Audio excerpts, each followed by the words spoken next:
welcome back to Super Star Wars. I'm Final Gamer, and we are outside the Sandcrawler, ready to assault it. Because why not? So, a lot of new power-ups the game gives us immediately when jumping in. Firstly, we have the 2-point bonus, which obviously just doubles points.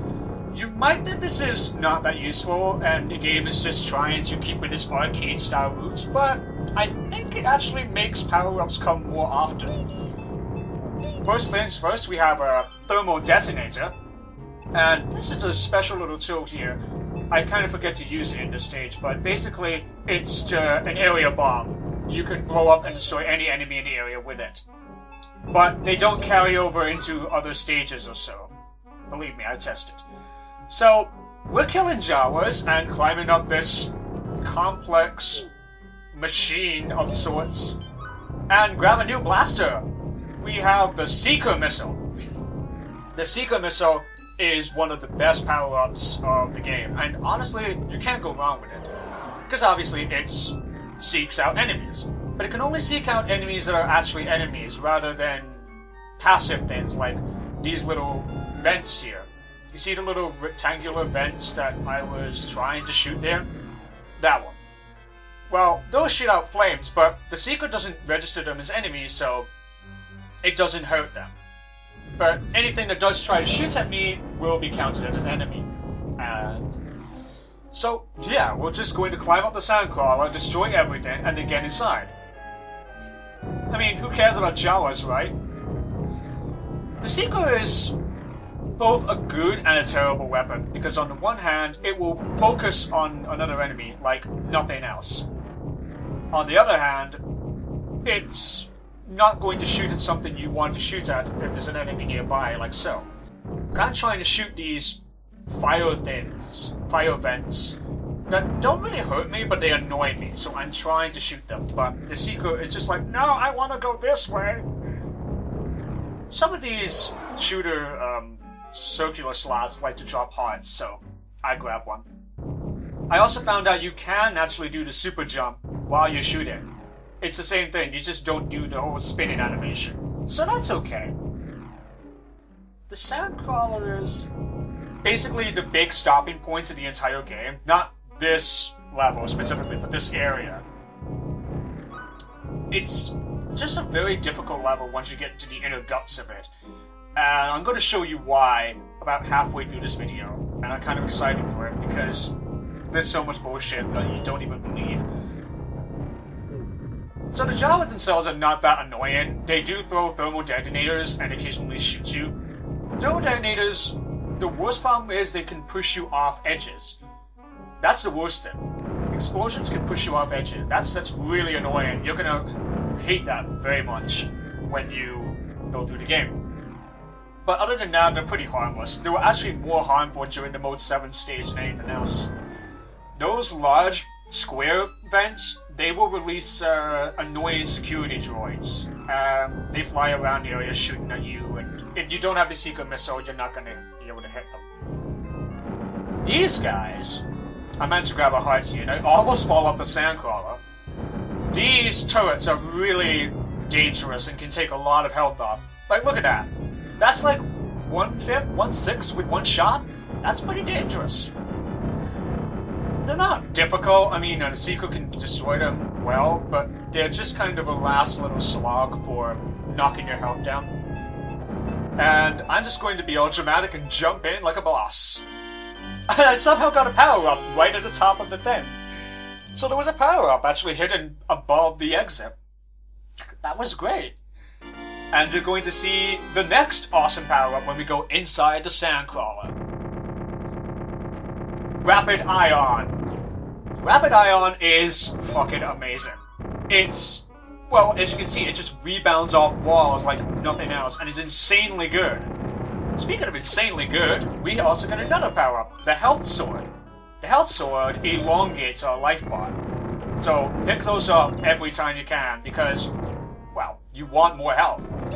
In some cases, it's not really going to matter, especially at the end of the stage, but it's nice to have. So this area is It's both the worst area in the game and also one of the best areas because there's nothing here to stop you. Especially when you get the plasma power-up! The plasma power-up is amazingly strong and will kill most things in one hit. Like, not even kidding. There's some enemies later on that are going to take a lot more damage, but with a plasma power-up, I can just storm through. So, the plasma power-up is the final upgrade of the blaster, and the rapid ion is good, but it's just not as powerful with the plasma. I mean, look at this thing. It wrecks so many things. But in order to get more firepower, you're going to have to sacrifice the whole bouncing off the walls thing, which is, believe me, actually really useful. By the way, those Darth Vader masks that give you the point bonuses, they stack. You can get up to like 8, 10, 12 point bonuses and score a massive amount of points by just basically grinding enemies. This game really does try to be very arcade style, and sometimes it works quite well, and other times it doesn't work particularly well on the SNES. But, you know, better than the NES. I've never played the NES version, so I wouldn't know. Also, time bonus. The quicker you pick this up, the more time you get added to your score. And, you know, when you have that time going down, you really want those. It's not too bad here because you can't really get lost. The Sandcrawler is extremely straightforward, but on a place like the outside Sandcrawler, you want that time bonus. And you want to pick it up as fast as you can. Okay, so crossing over these spiked pits. You see those things that were flying up and down, shooting ions at me?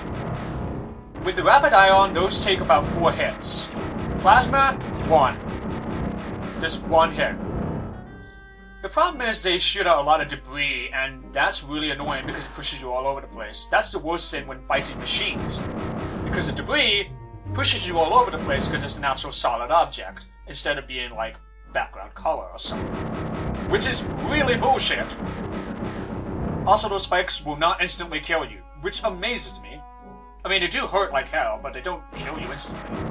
But there's some enemies in the Sandcrawler that hurt you worse than that. Now there's actually a secret room coming up here, but I kind of forgot about it. But I will show it later, don't worry. But it's about to say, keep an eye on that area after the spiked entrance corridor. Oh god. So, this is where they want you to use the slide. I do not know any other way to get past these fucking guard beams. It seems to me like if you get close enough while you're looking at them, they just shoot away at you. Well, they just sort of shields up, and that's it. So you have to slide past them in order to get through. The game is basically forcing you to slide and use that mechanic really lots. Also, these fucking fire alarm laser blasters are really annoying because they're so small that the plasma can't actually hit them. The rapid ion you could. Speaking of annoying enemies, this creepy-ass pair of lips. They drop hearts, which was a relief because I almost died here. But they have this tiny weak point above their giant lip face.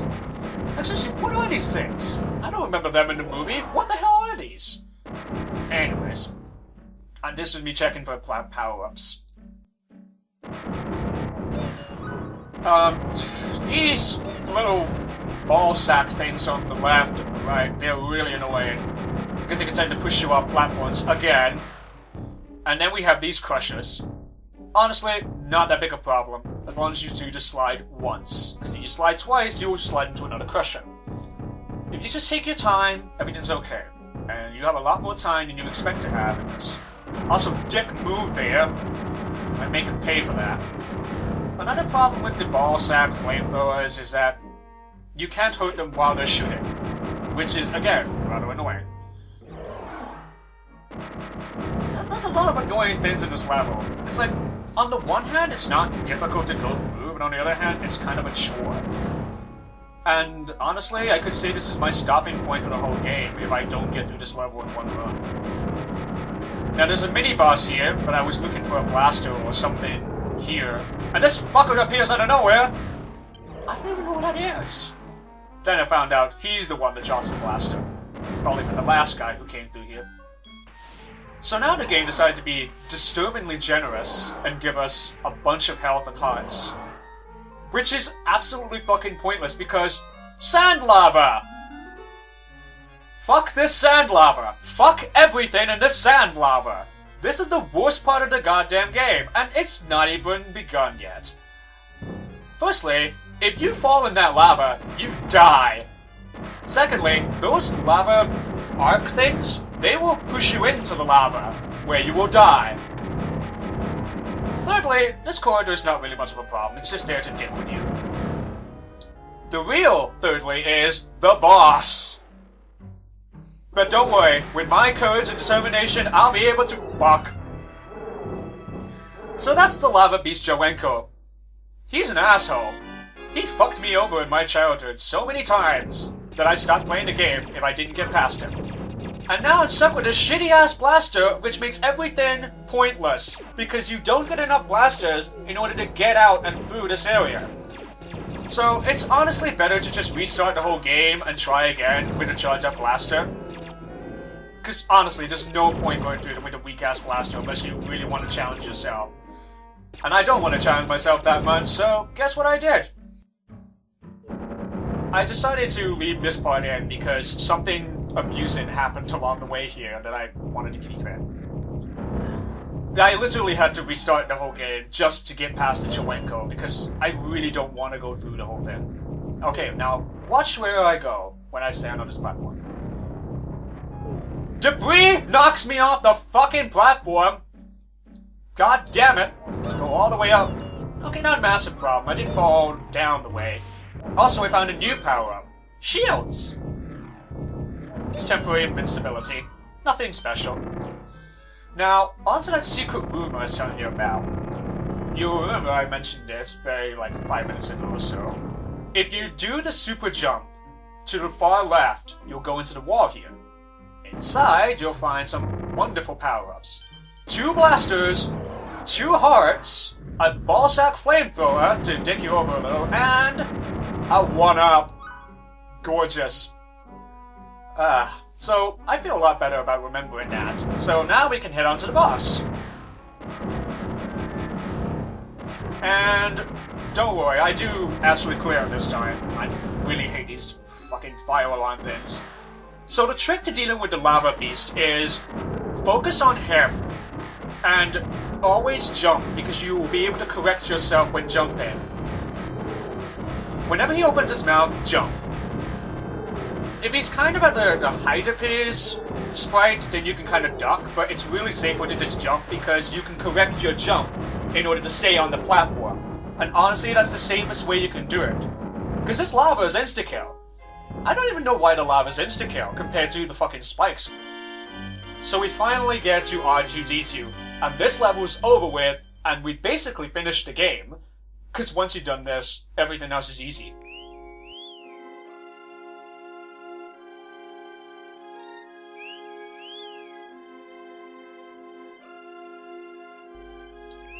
And with that, we gotta go off into the desert to find this Obi-Wan Kenobi.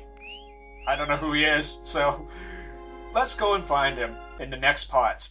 Tune in next time when we'll continue our conquest of the desert by murdering more desert raiders.